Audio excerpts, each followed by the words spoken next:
Hello, welcome back. I'm going to read this story called Miss Spider's Tea Party. One lonely spider sipped her tea while gazing at the sky. She watched the insects on the leaves and many flying by. If I had friends like these, she sighed, who'd stay a while with me, I'd sit them down on silken chairs and serve them cakes and tea. Two timid beetles, Ike and May, crept from the woodwork that same day. But when Miss Spider begged, "Please stay," they shrieked, "Oh no!" and dashed away. 3 fireflies flew inside that night, their spirits high, their tails alight. They spied the web and squeaked in fear. "We'd better get away from here." The little trio did not feel they'd care to be a spider's mill. 4 bumblebees buzzed by outside. "Please come to tea," Miss Spider cried. The 4 ignored her, swaying there. She waved a tea towel in the air. She took a cup and tapped the glass. The one bee spoke to her at last. "We would be fools to take our tea with anyone so spidery." Within the shadows of the room, just peeking from behind a broom, 5 grinning faces bobbed and peered. Miss Spider smiled. Her heart was cheered. Descending for a closer look, she danced into the gloomy nook, but sadly found those jolly mugs belonged alas to rubber bugs.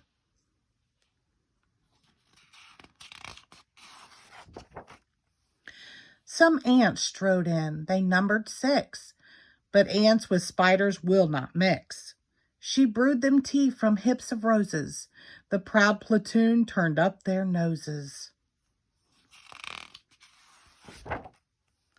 A fine bouquet concealed its prize of 7 dainty butterflies.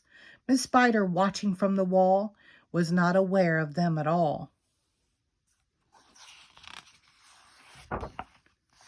The tea table was set for 8. With saucers, cups, and silver plate. The cakes were fresh, the service gleamed, yet no one would arrive, it seemed. Her company, and no demand, left her a cup for every hand. 9 spotted moths kept safe and warm and shelter from a thunderstorm. They stood beneath an open sash and watched the jagged lightning flash. Miss Spider drooped down on a thread, a silver tray above her head. She'd hoped to please them, but instead,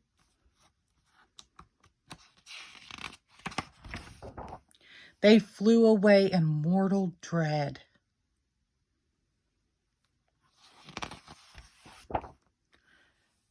"They've left me all alone," she cried. She dabbled her eyes and sadly sighed. "It's plain no bug will ever stay." Her tears splashed down upon the tray.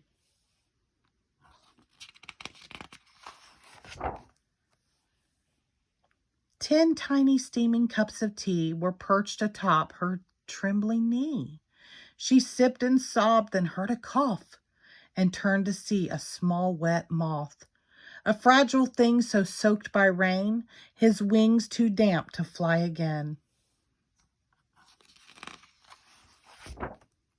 She smiled and took a checkered cloth to cloak the frail and thankful moth.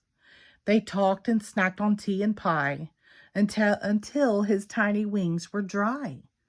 Then, lifting him with tender care, she tossed him gently in the air.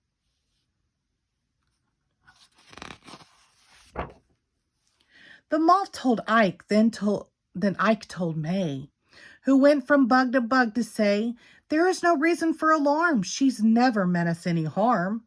So later on that afternoon, assembled in the dining room, 11 insects came to tea to share Miss Spider's courtesy.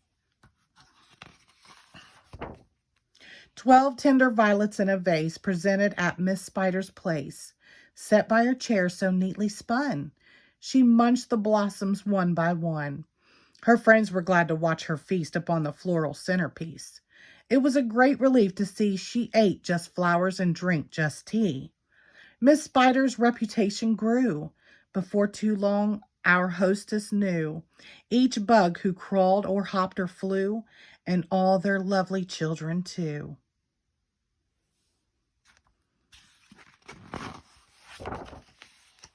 The end. Thank you.